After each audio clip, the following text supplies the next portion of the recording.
Hi అందరూ నమస్కారం, బాగున్నారా? ముందుగా మీ అందరూ బాగుండాలని మనస్ఫూర్తిగా కోరుకుంటున్నా. ఈరోజు మన ఫ్లైట్ అప్డేట్ చూస్తే ముఖ్యంగా కువైట్లో అయితే డైలీ కేసులు పెరుగుతూనే ఉన్నాయి. ముందు 12 కేసులు, 10 కేసులు, 9 కేసులు చూసాం. ఇప్పుడు ఏకంగా హాఫ్ సెంచరీ 49 కేసులు అయితే వచ్చాయి. నిన్నటితో 49 కేసులు, రికవరీ కూడా 32 రికవర్స్ వచ్చాయి. ఆల్మోస్ట్ ఆల్ 230 కిందికి పోయినాయి యాక్టివ్ కేసులు. ఇప్పుడు 364 యాక్టివ్ కేసులు అయిపోయినాయి. ఇంకా రాను రోజుల్లో ఏమవుద్దో తెలియదు, చూడాలి ఇంకా. అలాగే ఎవరైతే వ్యాక్సిన్ సర్టిఫికేట్ను MOH అప్లోడ్ చేసుకొని గ్రీన్ యాప్ తెచ్చుకున్నారో వాళ్ళు వచ్చేసి 3,44,746 మంది అప్లికేషన్స్ అయితే అప్రూవల్ చేశారు. మిగతా 41% అంటే దాదాపు సగం కంటే కొంచెం తక్కువగా అవి అయితే రిజెక్ట్ అయిపోయాయంట. అవి రిజెక్ట్ చేశారు అంటే బార్ కోడ్ సరిగ్గా కనిపించక, లేదంటే దాంట్లో డేట్లను మెన్షన్ చేసిన డేట్లు తప్పుగా ఉండి, లేదా వ్యాక్సిన్ సర్టిఫికేట్లో పాస్పోర్ట్ నెంబర్ మ్యాచ్ కాక, నేమ్ మ్యాచ్ కాక అవి రిజెక్ట్ అయితే అయిపోయినట్లు తెలుస్తుంది మనకు. అలాగే మనకు డ్రైవింగ్ లైసెన్స్ చూసుకుంటే 2,02,5 లక్షల మంది డ్రైవింగ్ లైసెన్స్ కూడా రద్దు చేసుకున్నారు, లేదా రెన్యూల్ చేసుకోలేదు, లేదా రావడం మానేశారు ఒకటికి డ్రైవర్లు అనేది తెలియడంలా. మొత్తానికైతే అవన్నీ రెన్యూల్ కానట్లుగా అయితే తెలుస్తుంది. తర్వాత మనకి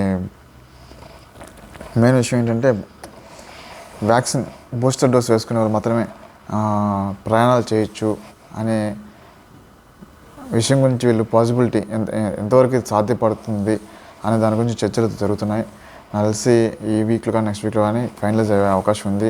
అది ఓన్లీ కోవిడ్ నేషనాలిటీస్కి మాత్రమే పెడతారా, లేదా ఆల్మోస్ట్ అందరికీ ఇది వర్తింపజేస్తారా అనేది చూడాల్సి ఉంది రానున్న రోజుల్లో ఏం జరుగుతుందనేసి. సో ఇండియాలో కూడా కేసులు పెరిగిపోయేసి పేపర్లు మనం చూస్తూనే ఉన్నాం.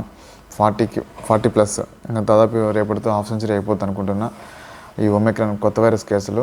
సో జాగ్రత్తగా ఉండండి, కేర్ తీసుకోండి. అలాగే మన యూకేలో, లండన్లో వచ్చేసి ఈ ఒమిక్రాన్ ద్వారా ఒకరు మరణించారనేసి అయితే మనకు తెలుస్తుంది. ఇంకా రానున్న రోజుల్లో ఈ మరణాలు ఈ ఒమిక్రాన్ వైరస్ వల్ల 70,000 మరణాల వరకు జరిగే అవకాశం ఉందనేసి ఈ న్యూస్లను చూస్తూ ఉంటే చూసేందుకే టెన్షన్ పెరిగిపోతుంది. ఎప్పుడు ఫ్లైట్స్ బంద్ చేస్తారో అనే భయం కూడా పెరిగిపోతుంది. సో ఎప్పుడేం జరుగుతుందో తెలియదు, కానీ వీళ్ళందరి కాడికి వీళ్ళు ఏం కాదులే అనే నిర్లక్ష్యం వాళ్ళని వహించకుండా, ఒకవేళ వెళ్ళాలనుకునే వాళ్ళకి ఇబ్బంది ఏమి ఉండదు, వెళ్ళాలి అనుకునే వాళ్ళకి ఇబ్బంది ఏమీ ఉండదు. ఎనీ టైం మనం ఇండియాకి వెళ్ళిపోయే అవకాశం ఉంటుంది. లిమిటెడ్ ఫ్లైట్స్ అంటే ఈరోజు ఫ్లైట్ ఉండొచ్చు, రేపు ఫ్లైట్ ఉండకపోవచ్చు, ఎల్లుండి ఫ్లైట్ ఉండొచ్చు. అట్లా లిమిటెడ్ ఫ్లైట్స్ అయితే ఉంటాయి మనకు వెళ్ళేదానికైతే. వచ్చే వాళ్ళకైతే ఏం జరుగుతుందో తెలియదు, కాబట్టి మీకు పనులు అయిపోయి మీరు ఖాళీగా ఉంటే వీళ్ళని త్వరగా రావడానికి అయితే చూడండి. సో మనకి కోవిడ్లో కానివ్వండి, గల్ఫ్ కంట్రీస్లో ఉండే వాళ్ళైతే మాస్కులు, నేను కూడా మాస్క్ ఒకసారి ఇది అలవాటు తప్పిపోయింది, వేసుకోవాలంటే మళ్ళీ ఊపిరాడతారు, మళ్ళీ తీసేస్తూనే ఉండ. సో మాస్కులు, శానిటైజర్లు కంపల్సరీగా వాడండి. వచ్చే ఒమిక్రాన్ వైరస్ ఏం కాదంట అని మనం నిర్లక్ష్యం పడకూడదు. అది ఎప్పుడేం జరుగుతుందో, ఎవరికి ఎఫెక్ట్ ఇస్తుందో చెప్పలేం, కాబట్టి మనల్ని నమ్ముకొని మన ఫ్యామిలీస్ ఉంటాయి, జాగ్రత్తగా ఉండండి.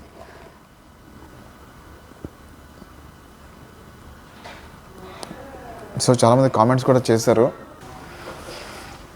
మళ్ళీ చాలామంది ఇప్పుడే కామెంట్స్ చూసా, చాలా కామెంట్స్ వచ్చేసి బూస్టర్ డోస్ వేసుకుంటే ఎలా, ఎప్పుడు మళ్ళీ మాకేమైనా ప్రాబ్లమా అనేసి చాలామంది కామెంట్ పెడుతున్నారు. సో బూస్టర్ డోస్ అనేది మన ఫస్ట్ వ్యాక్సిన్, సెకండ్ వ్యాక్సిన్ అయిపోయిన తర్వాత 6 months 6 నెలల తర్వాత మనకు బూస్టర్ వ్యాక్సిన్ అనేది వేస్తారు. సో 6 నెలల లోపలైతే మనకి ఇమ్యూనిటీ ఉంటుంది, కాబట్టి మనకేం ఇబ్బంది ఉండదు. 6 నెలలు మనకు ఫస్ట్ సెకండ్ వ్యాక్సిన్ వేసుకున్న తర్వాత 6 months జరిగిన తర్వాతనే మనం బూస్టర్ డోస్కి మనం ఎలిజిబుల్ అవుతాం. సో వాటి గురించి ఇంకా నాట్ పాసిబుల్ అనేది చర్చలు జరుగుతున్నాయి, కాబట్టి ఇంకా 2-3 రోజులు మనం వెయిట్ చేయాల్సి ఉంటుంది. కాకపోతే ఇండియా నుంచి రావాలనుకున్న త్వరగా వచ్చేయండి. ఎందుకంటే ఇండియాలో 40 కేసులు పైన వచ్చాయి. ఎప్పుడు జరుగుతుందో చెప్పలేం. ఏదైనా జరిగిన తర్వాత అయ్యో నేను రావాలనుకున్న లాస్ట్ మినిట్లో అయిపోయింది అని ఫీల్ అవ్వకుండా వీళ్ళని కాదు మీ పనులు అయిపోయింటే త్వరగా వచ్చేయండి, ట్రై చేయండి. ఎప్పుడు బంద్ అవుతాయంటే కరెక్ట్గా చెప్పలేం. ఎనీ టైం ఏదైనా కావచ్చు, లేదా బంద్ కాకపోవచ్చు, బంద్ అవ్వచ్చు, చెప్పలేం. ఏదైనా ఉంటే ఖచ్చితంగా మీకు అందజేస్తా. మన విషయాలతో మనం కలుద్దాం. Thank you so much.